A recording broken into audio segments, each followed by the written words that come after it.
Hello বন্ধুরা, কেমন আছো সবাই? আশা করি সবাই ভালো আছো।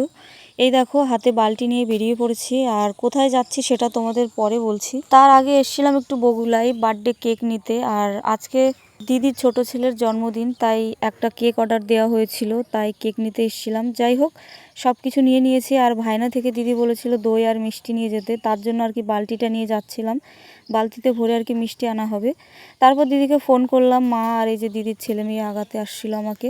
আর এই যে দেখো আমাদের ঋষভ বাবু, এটা হচ্ছে বার্থডে বয়, আজকে এরই হচ্ছে জন্মদিন। ঋষভ বাবু তো আমাকে দেখে অনেক খুশি হয়ে গেল, কারণ ওদের বাড়িতে এখন আর আগের মতো যাওয়া হয় না। আগে নেহা ছোট ছিল, স্কুল প্রাইভেট কিছুদিন ছুটি থাকতো, ওই 2-1 দিন বেরিয়ে আসা যেত।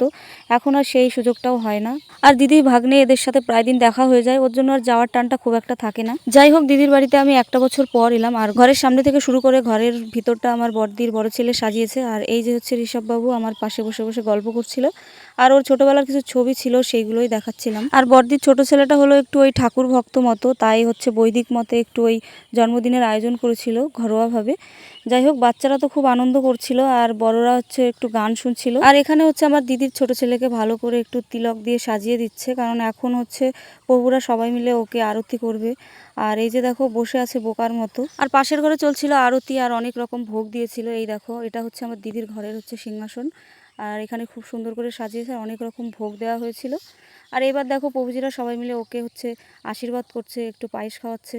যাই হোক, ভালো লাগলো বিষয়টা দেখে, আর আমারও কোনোদিন এরকমভাবে জন্মদিন পালন করা দেখা হয়নি। আর এবছর হচ্ছে ঋষভের 5 বছর পূর্ণ হলো, আর সব কিছুর মধ্যে একটা জিনিস মিসিং ছিল, সেটা হলো আমার বড় জামাইবাবু। এই মুহূর্তে উনি বাড়িতে নেই, উনি হচ্ছেন বিদেশে মালয়েশিয়াতে কাজ করে। যাই হোক, জামাইবাবু ভিডিও কল করেছিল।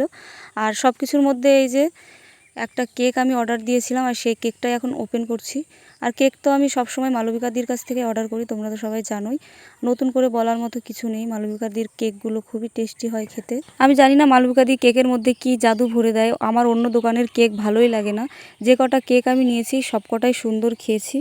যাই হোক, এখান থেকে কিছু ছবি টবি তোলা হলো। আর এই যে দেখো বোকার মতো বসে আছে, কারণ ওর হচ্ছে একটু ঘুম পাচ্ছিল। ও রাত করে জেগে থাকে না, আর গ্রামের সাইডে সব সময় সকাল সকালে ঘুমিয়ে পড়া হয়।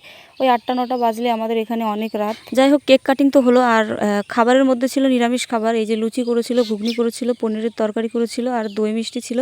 আর কেকটা ছিল নিরামিষ, তাই এই যে প্রভুজিরা সবাইকে এই যে বিতরণ করছিল। তারপর এই যে খাওয়া দাওয়া হয়ে গেলে আমিও বসে পড়লাম, এই লুচি আর একটু এই পনিরের তরকারি খেলাম।